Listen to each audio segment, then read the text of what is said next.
The Mysterious Ship by Howard Phillips Lovecraft.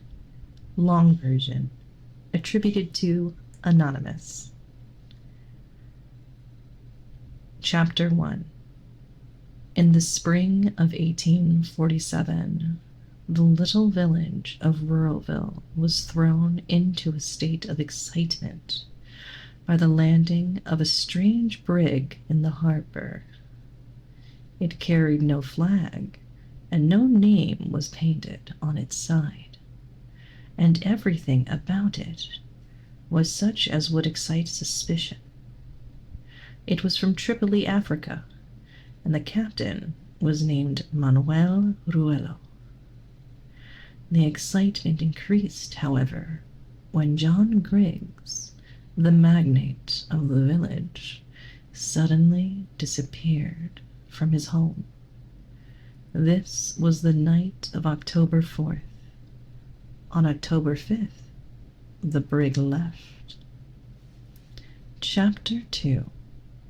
It was 8 bells on the U.S. frigate Constitution when Commander Farragut sighted a strange brig to the westward.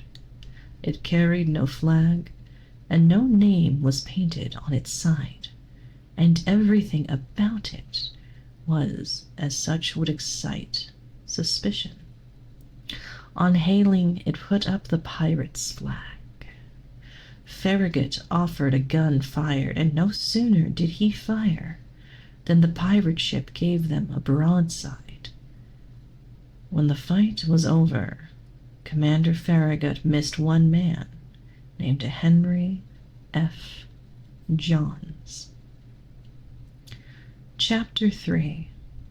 It was summer on the island of Madagascar, and natives were picking corn when one cried, "Companions, I sight a ship with no flag, and with no name printed on the side, and with everything about it such as would excite suspicion." And the natives fled in all directions. When they came together on the other side of the island, one was missing. His name was Dahabea. Chapter 4. At length it was decided something must be done. Notes were compared. 3 abductions were found to have taken place. Disappearance of John Griggs, Henry John, and Dahabea were recalled.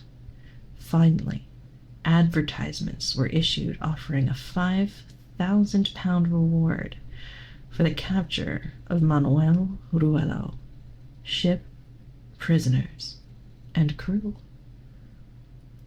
When exciting news reached London, an unknown brig with no name was wrecked off the Florida Keys in America.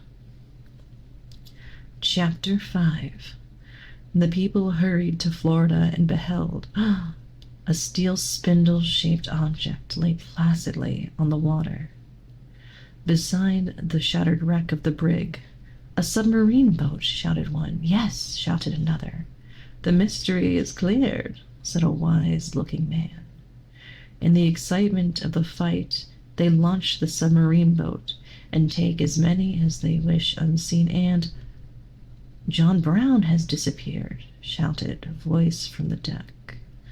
Sure enough, John Brown was gone. Chapter 6. The finding of the submarine boat and the disappearance of John Brown caused renewed excitement among the people, and a new discovery was made.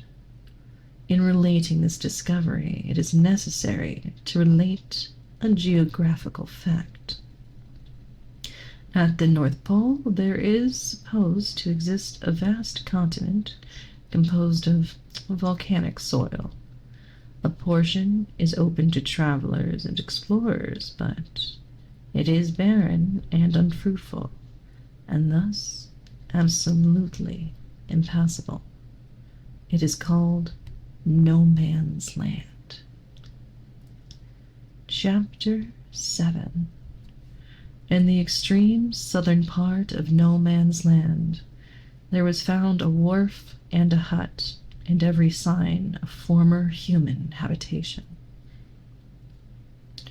A rusty door-plate was nailed to the hut, inscribed in Old English M. Ruello. This, then, was the home of Michael Ruello. The house brought to light a notebook belonging to John Griggs, and the log of the Constitution taken from Henry Johns, and the Madagascar Reaper belonging to Dahabea. Chapter 8. When about to leave, they observed a spring on the side of the hut. They pressed it. A hole appeared in the side of the hut, which they promptly entered. They were in a subterranean cavern. The beach ran down to the edge of a black, murky sea. On the sea lay a dark, oblong object, viz. Another submarine boat, which they entered. There, bound to the floor, lay Griggs, Johns, and Dahabea, all alive and well. They, when arriving in London, separated, Griggs going to Ruralville, Johns to the Constitution, and Dahabea to Madagascar. Chapter 9. But the mystery of John Brown lay still unsolved, so they kept strict watch over the port at No Man's Land, hoping the submarine boat would arrive. At length, however, it did arrive, bearing with it John Brown. They fixed upon the 5th of October for the attack. They ranged along the shore and formed bodies. Finally, one by one, and headed by Manuel Ruello, the pirates left the boat. They were, to their astonishment, met by a rapid fire. Chapter 10. Conclusion. The pirates were at length defeated, and a search was made for Brown. At length he, the aforesaid Brown, was found. John Gregg was royally received at Ruralville, and a dinner was made. Dahabea was made King of Madagascar, and Manuel Ruello was executed at Newgate Prison. The end.